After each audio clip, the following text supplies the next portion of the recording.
Hello students, how are you? All right, I hope you all are fine. And then let's see. In this video, I'm going to discuss some HOTS questions. So hopefully you can learn something from this video. Okay, so let's see. Let's start. Actually, I have my previous video is on algebraic expression, and that was part 1 and part 2, and this is actually part 3, where they are just left few more hot questions to be discussed here. Okay, so let's continue. Okay, look at this question. So let's see. In the diagram, this diagram, okay, ABC is a rectangle. So as you can see here, we have a rectangle, all right? Express the area of the shaded region in terms of X and Y, which means we want to find this area of the shaded region. Okay, so as you can see, if you look at the shaded region here, this is a random shape, right? We can't find this area because you only you only know how to find area of rectangle and also triangle for now. Okay, maybe if you learn more, so maybe you can find the area of trapezium, parallelogram, rhombus, okay, kite, and so on. Okay, circle, okay. But for now, what we can see here, this is irregular shape, okay, which we do not know, just a random 1 2 3 4 quadrilateral. So we can't find, the area just from the shadow region here. So we have to be creative a bit. So what you can find here is, maybe I think you can see this rectangle, right? Okay, and we can find that area. Okay, but that is not what we want. Area of rectangle is this one, but you just want this part, right? So by using the area of a rectangle, so area of rectangle is the whole thing here, okay, but that is not what we want. But if you get rid of this, take away these two triangles here, okay, do you see this shape? Isn't that a triangle?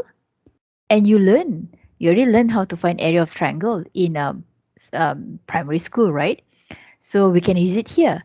So actually, the whole rectangle, if you take away triangle here, we take it away, okay, here and that one, all right, and then we can find the shaded region.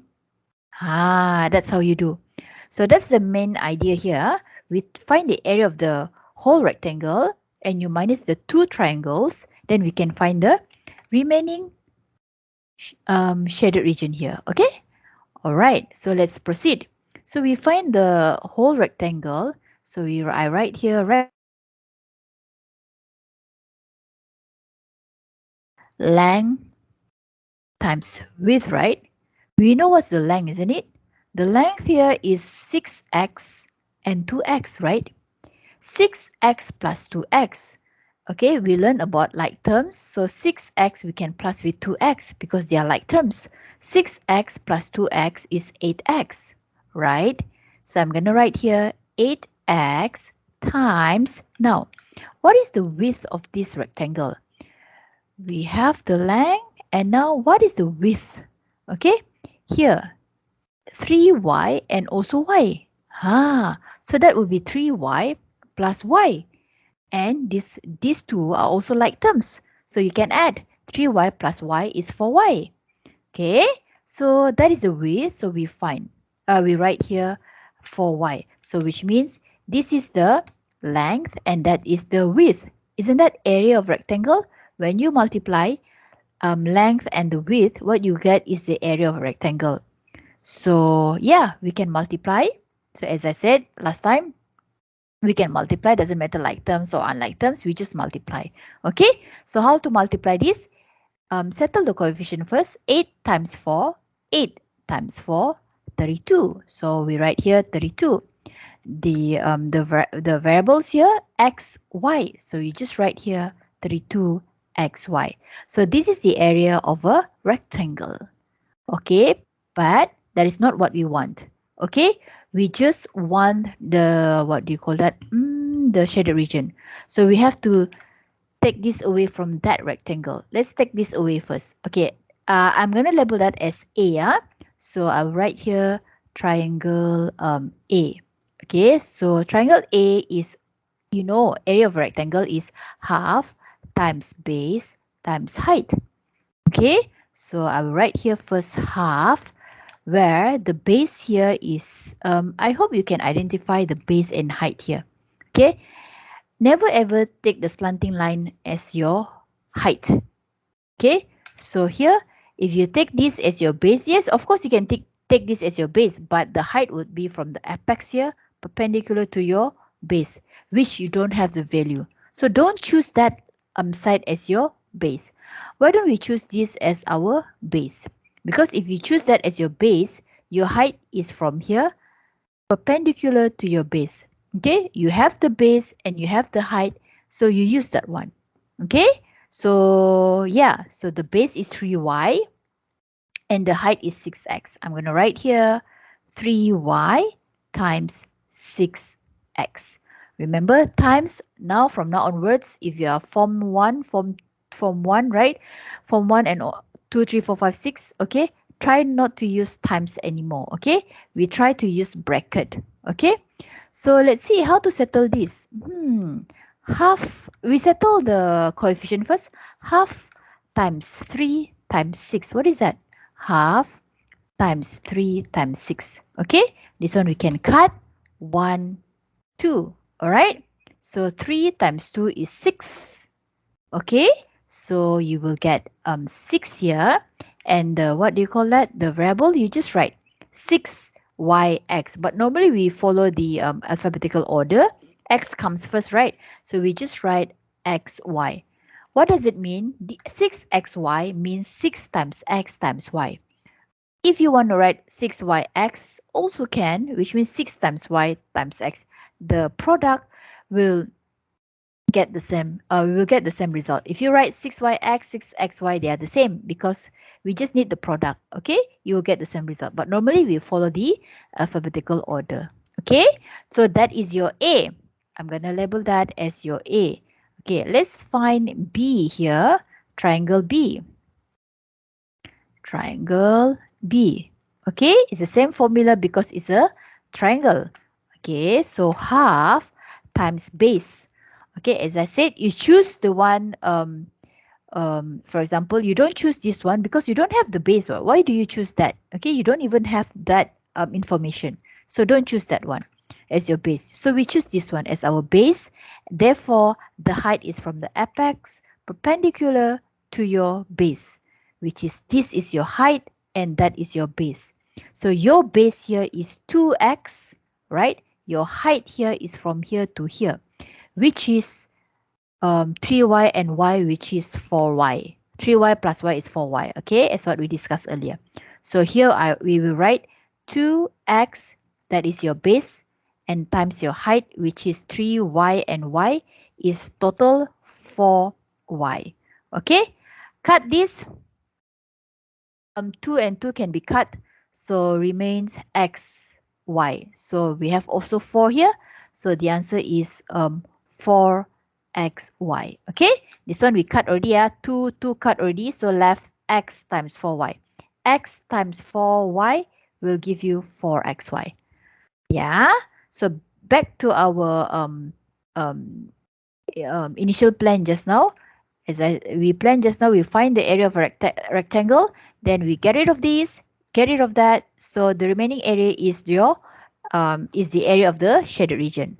Okay, so take the rectangle, minus this one, minus this one. That is the answer.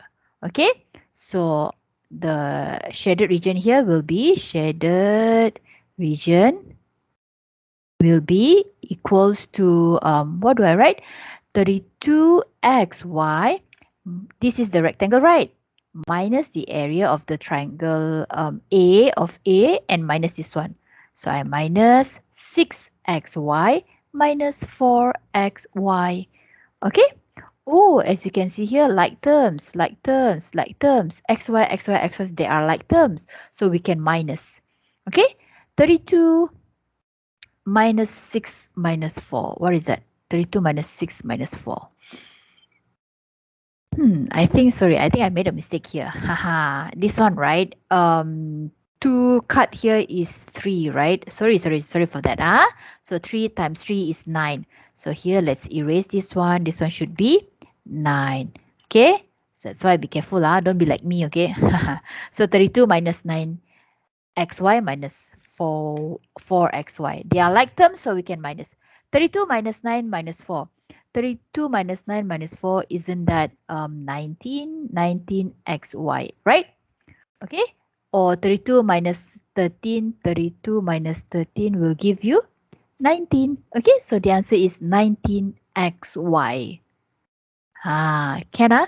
So to deal with this type of question, you just think get the main idea how to get the shaded region, and then since we have x and y, so you just follow the rules. If like terms, you can add.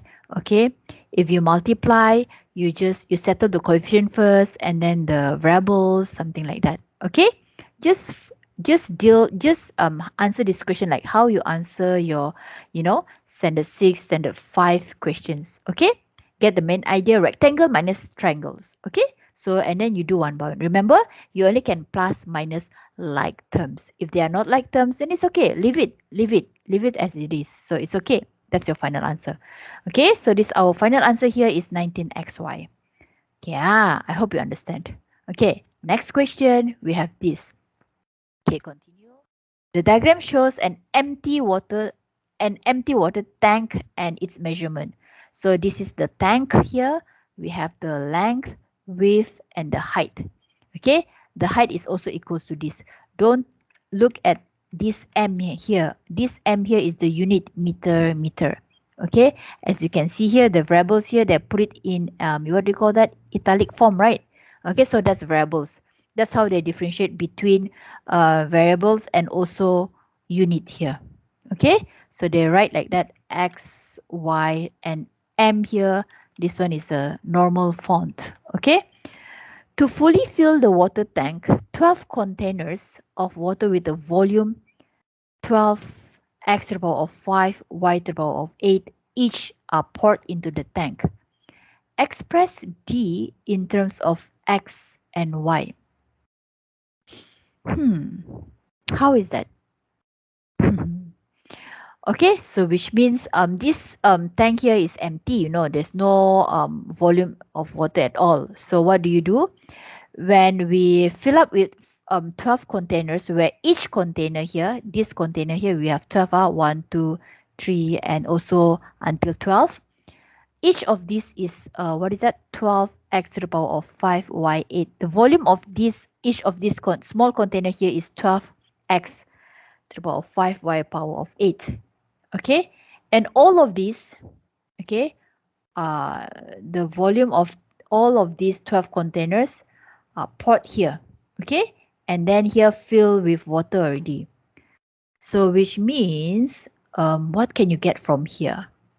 Okay, you know that all the 12 containers, all the water in that 12 containers, when you pour into the big empty tank, okay, that empty tank will be fully filled with water. So which means, okay, this is the total volume here, okay, of water is is equivalent to the capacity of this tank. Okay, all right. Again, I repeat, the volume of water here, all right, of all these 12 containers equals to the capacity of this tank. Okay, so let's find this volume. These 12 containers, what's the total volume? Okay, there are 12 containers. What? One container is 12x to the power of 5, y to the power of 8. So to get the total, okay, so you just multiply, isn't it? So let's say you have 500 ml water, 500 ml. So this is in a container. So the total volume will be, you just plus, isn't it? Or 500 what? 500 times 2. Okay, same goes to here. You have the volume and then you just times 12, right? So total volume will be equals to 12. I write times here, or maybe we can write bracket. 12 times 12 x to the power of 5, y to the power of 8. Okay, 12 times 12, you just multiply the coefficient. Multiplication and division, you just multiply or divide. Don't care whether they are like terms or unlike terms. So 12 times 12 is 144, x to the power of 5, y to the power of 8. So which means the capacity of this tank is 144 x to the power of 5, y to the power of 8. If you know what's the capacity here, okay, which for a cuboid, right? Isn't that cuboid shape? You get the length times d times height. But the question here asks you express your d in terms of x, which means we need to find this d. What is this d? Okay, so in primary school, if you have length, if you have like this, right? Cuboid, okay, and here let's say 5, 6, and then here is x. Okay, maybe you do not know the height. And if I said that the volume, the capacity of this cuboid is maybe 60. Okay, so what is h? So what do? You take 60, right? And then you divide by 5, you divide by 6, isn't it? Or you take 60 and then you divide by 30, isn't it? Because the volume of the cuboid is 5 times 6 times height, which is equals to 60. So to find this unknown here, we take this 60, divide by 5, divide by 6, isn't it? Okay, same goes to here. We have the volume, okay? You divide by this and you divide by this, you get your D. Or maybe we multiply these two first, and then we this 144x to the power of 5, y to the power of 8, we divide by the product of these two. Okay, so let's multiply that one first. Or maybe we can write this d equals to 144x to the power of 5, y to the power of 8. Why don't we times this one first? Okay, x square y times 0.9 xy cube.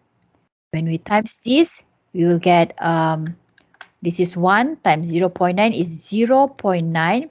Now your x square times x. You have 2x here and here you have 1x here.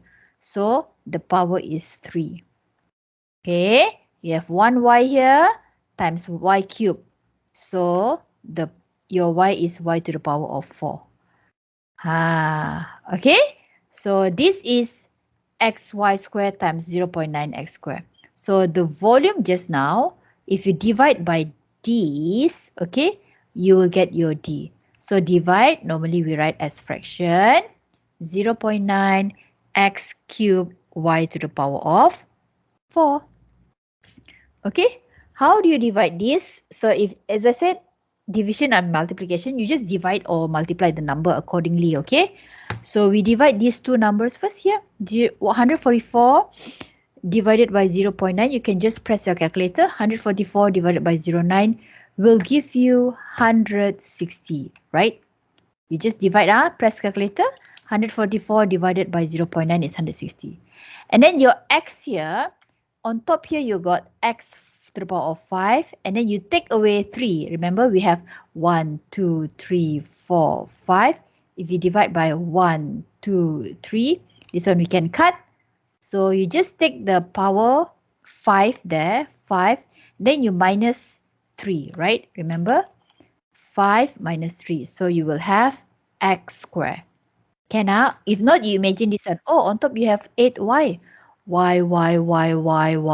How many already? 1, 2, 3, 4, 5, 6, 7, 8. And then at the bottom, the denominator, you have 4. 1, 2, 3, 4. You cut. So in the other words, you just take the power 8, you take away 4. So 8 minus 4 remains 4. So your y is to the power of 4. That's the answer. Okay? Can I? All right. Okay, that's how you do it. If you don't understand, you can comment and then, well, I can explain further from there. Okay? So use your like, like how you usually do in UPSR, okay? It's the same concept. It's just now that we have X and Y. So what, right? If it's x and y, they are just variables, what? Okay, don't scared, huh? So they are just variable only. Don't worry, okay? You just, follow the rules. If you divide, the power of your x decrease. If you times, the power of x getting more, okay? And then if you add and minus, you only can add minus like terms, okay? Follow the rules. Okay, move on to the next question. Simplify 0.7 x cubed y times 2xy. Oh, now suddenly in the middle here you have plus. And then here you have divide. Alamak, how to do this? Okay, how to do this? We follow BODMAS. Okay, BODMAS says that you do the division and multiplication first.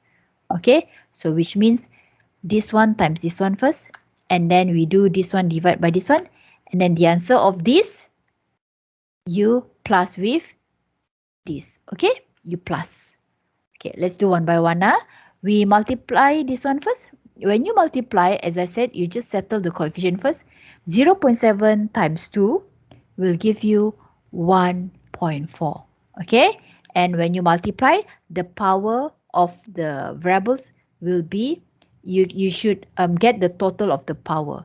So here you have x cubed and here you have x. X cubed you times with x. Okay, you have 3x here, you have 1x here. So total x is 4. You also can write like this if you cannot see. 1, 2, 3, 4. So that will be x to the power of 4. Your y here, you have 1y, you have 1y. So total y times y. If you times, you get y squared. Remember, if times, y squared. If you plus y times y, 2y. I will always remind you about this, okay? Every time I have a chance, I will always remind you, okay? Y square. Careful, Many students will confuse. Y times y is what, Y times y plus y is what, so careful, okay? That is these two. You get that one. Now, when you divide this one, when you divide, in the other words, okay, the power of your x will decrease, okay? So when we divide that one, you will get here. I'll put it here, okay? 12x power of 6, y to the power of 8. Normally we divide. Now we learn how to write fraction over negative 8 x square y to the power of 6. Okay. How to settle this? We settle this one first. Negative 12 and 8 can be simplified. We can cut by using times table 4. 8 divided by 4 is 2. 12 divided by 4 is 3. So this one will give you, don't forget about the negative here. So here that will give you negative, I will write here, 3 over 2. Okay, leave it first. Now your x. At the numerator, you have x to the power of 6. Denominator, you have x to the power of 2. So you can cut. Okay, maybe I show you again. We have 6x here, x, x, x, x, x, x, over x, x. Cut, so remains x times x times x, which means x to the power of 4. X to the power of 4. Again, I said this one 6, you can just minus 2. 6 minus 2, 4. Okay? Now your y here, on top you have 8. At the bottom here you have 6.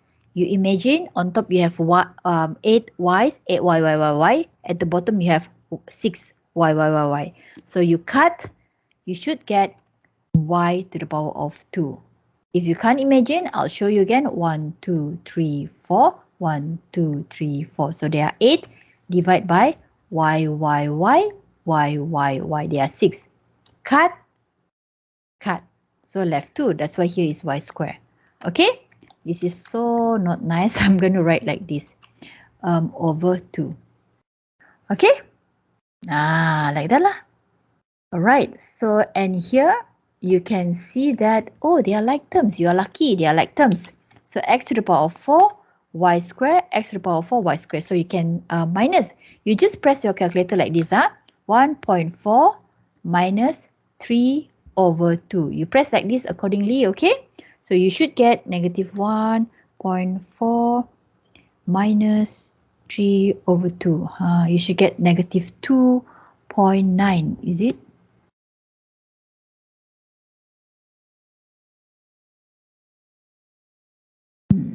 Is that correct?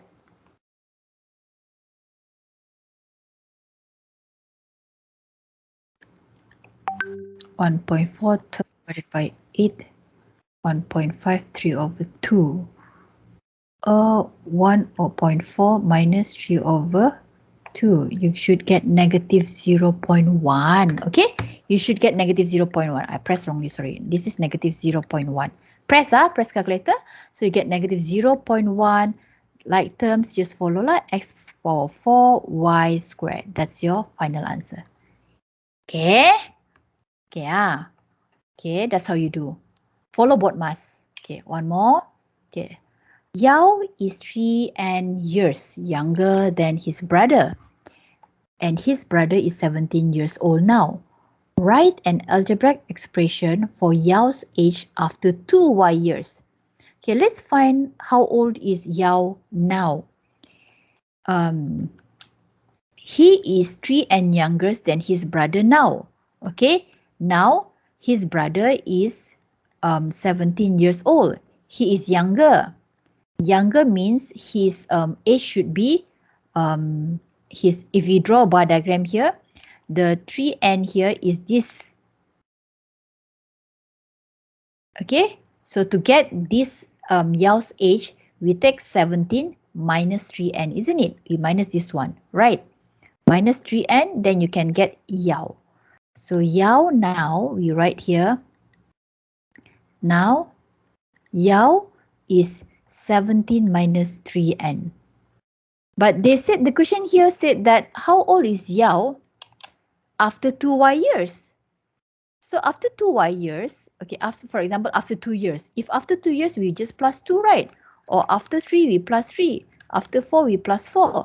But after 2y years, then you write here plus 2y, simple as that, okay? It looks HOTS here, but actually it's not that hard, okay? It's doable, okay? So now, after 2 years, oops, sorry, 2y years, Yao would be 17 minus 3n minus 2y. That's it, isn't it? Simple as that. Oh, no, not plus. Why I put minus here? It should be plus. Okay, so that is Yao's age after 2y years. You just take his age now, you plus 2y years. Okay, and if you can see here, when you want to minus and plus, you only can plus minus like terms. This one, the variable, there's no variable. Here the variable is n. Here the variable is y, so they are all unlike terms. That's it. You cannot do anything, never mind. That is the answer. Can I? Okay. Alright, I hope you understand. One more, last one. Okay, look at this. This diagram shows a wooden block with a mass of m kg. So this is m kg. And 3 identical bearings are placed on the weighing scale. So yeah, you have 3 bearings and 1 block. And if the reading on the weighing scale is 4 kg, so which means the reading here is 4 kg, you know, sorry, wait, is 4 kg. So we write here 4x, not 4 kg, sorry, it's 4x kg. So 4x kg. Okay, determine the mass of a bearing in terms of m and x. So which means you want to find the mass of each bearing here. Okay, so before that, this 4x is the total, right? If you take away this m from 4x, what you will get is the remaining 3 bearings. Okay, let's take away the m first from the 4x. We take it away. So we will get 4x minus m. So this is 3 bearings. Okay, simple as that, isn't it? And then furthermore, we can't do anything. What? These are unlike terms. Leave it. Never mind.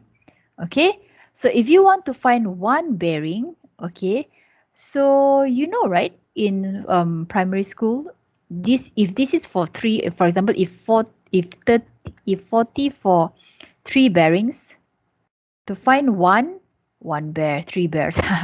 Bearings. To find one bearing, you divide by 3. So in this case, so one bearing will be this total mass of 3 bearings, 4x minus m.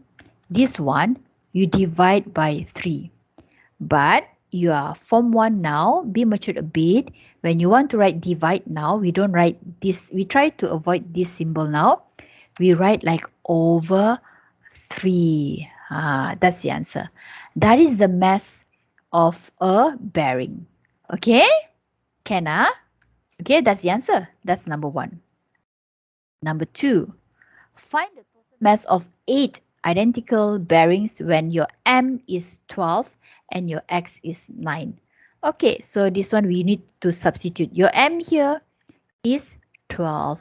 Your X here is 9. You substitute. When you substitute, what you get is one bearing, you know.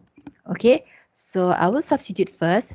4x, 4x, x is 9. So I put it in bracket. Again, bracket means times, minus 12, minus 12 divide by 3. Okay, let's do 4 times 9, 36. 36 minus 12 is 24, right?